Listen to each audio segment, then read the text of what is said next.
Well, here we are again. And as this YouTube comment says, So the Five Nights at Freddy's movie has come out, and I have just finished watching it. It was an absolutely phenomenal movie. Not the best horror movie, but I think it was the best FNAF movie that we could hope for. So already, as I was watching the film, I noticed a number of things that didn't add up, a number of things that stood out like a sore thumb, and all of this has led me to one conclusion. Yes, I believe Mike is a robot. The first thing that caught my eye is that Ella is in the movie. You know that animatronic that Abby is trying to get stuffed into by Chica? Yeah, that's not Baby. That's Ella. Now, if you're not familiar with Ella, she's in the book series. She has her own novel where she's sort of keeping a girl awake at night and the girl goes insane and she's an alarm clock, and not so much that. I'm focusing more on the Silver Eyes trilogy, where there is a series of Charlie bots, and the smallest of the Charlie bots is about a 3-foot high doll named Ella. 2 or 3 foot high. Actually, no, the measurements in the end, I think she was 1.6, 1.8. There was a few variants that Henry was playing around with in the measures. But she's small, and that is her. She's literally on the front cover of one of the books. The importance of having Ella there, I don't believe it's just an Easter egg. I believe that this is Scott giving as he does, a bit of a hint. Ella being there to me signifies a wink wink nudge nudge, and a bit of an allude to the fact that there will be animatronic people or children in this series. It could even just be a nod to the Silver Eyes, but with every nod, we have to analyze it because this is Scott we're talking about. Secondly to that, and not many people have picked up on this, when Mike has some dialogue with Vanessa, he starts talking about his past, about Garrett, about his mum and dad, and he basically has only one line about his dad, and that's, "My dad couldn't handle it." Now, this is very in keeping with the character of Henry from the Silver Eyes trilogy, in which Charlie was taken, he couldn't handle it, so he built the Charlie bots, he rebuilt her. That is, to me, another very on-the-nose link to the Silver Eyes trilogy, and a bit of a showcase, a bit of a pepper of what am I trying to say? It's a bit of a candy trail of where we're being led next to the next few films. Linking this all back to the Silver Eyes, we have to kind of look at what characters, said that weird, we have to look at what characters could fit the role of Charlie from the Silver Eyes. Not that we're doing the same story, but just the fact that we can take the themes from the Silver Eyes and adapt them to this movie franchise and kind of pick where it's going. Now at first, and you might have seen my post on YouTube, I thought it was Abby. I thought it was very literal and on the nose, her getting stuffed into the Ella suit, but that doesn't work. Mostly for one of William Afton's closing lines where he says something to the effect of, "I killed your brother, now I'll kill you." That got me thinking. In the Silver Eyes trilogy, Charlie believes that her brother Sammy was the one taken by William Afton. And she goes on this whole mission to look for him, and then it's, whoa, big reveal. William Afton in the second book says, "I didn't take Sammy, I took you." Then slowly, in the fourth closet and everything, she works out she's a robot and whatever. But that would suit Mike. He's having similar flashbacks to what Charlie was. These distorted flashbacks that are very real and very literal to him, same as what Charlie had. And it's basically almost a parallel where he believes that Garrett is gone and he has to look for Garrett.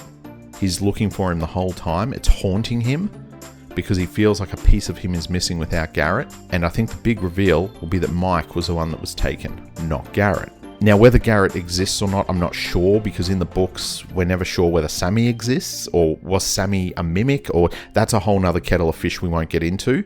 But as far as a story parallel goes, I think there's some clout in that. To strengthen that a bit more, there's some sounds at the end of the film. From what people have worked out online, and I've listened to it myself, I believe it's spelling out come find me. This is once again a very on-the-nose parallel to the Silver Eyes trilogy, where Sammy, or these thoughts and dreams of Sammy, are coming to Charlie, and there's something calling to her to go and find Sammy, go find Sammy, and in the end it turns out she's being lured by the fourth closet, and it's a whole thing. But once again, we're going to put that on the shelf, and we're just going to draw a parallel between both parties, Mike being lured to find Garrett, and Charlie being lured to find Sammy. There's a lot of parallels to the Silver Eyes here. And I suppose if you just wanted a little bit more supporting evidence, the puppet's music can actually be heard playing in the closing credits also. And obviously, as you would know, because you're watching a FNAF video, the puppet contains the soul of Henry's daughter Charlie in the games. So if we're to put all of this together, connect the dots, and Scott's showing us, yes, there's a parallel to the Silver Eyes here. Yes, I'm making mention of the puppet and Charlie. This says to me that Mike may be the one, because he's the protagonist in this series, to fill that slot. I'm sure the puppet will come up in the second film. I don't know how to explain that, but we'll just see. And one more parallel to the Silver Eye series that I picked up on, the ending of the fourth closet, where Clayton gets the children, gets the robots to remember who did this to them by drawing the picture of him doing the bad things. He gives that to the children and they realize that William Afton is the bad man. That exact same scene essentially took place in the movie. So once again, we don't take literal scenes and transplant them. That's not how Scott does his sort of 3 different canon universes. But we take themes and we take underlying stories and character arcs that will influence the alternate universes. That's the best way to do it, and I think we're onto something with the Silver Eyes trilogy here. And of course, we never saw what happened to Mike. He gets chased down a hallway by Foxy. Foxy runs at him with the hook. Scene missing. And then he wakes up at Vanessa's. Now, the red herring here is that Vanessa says, "I can't face my dad. It won't go well if I see him," or something like that. And in the moment, I thought, oh, Vanessa's a robot. But I was wrong. I think that's a red herring. I believe she is human. I'm going to have it nailed on that Mike is a robot. That's my theory at the moment.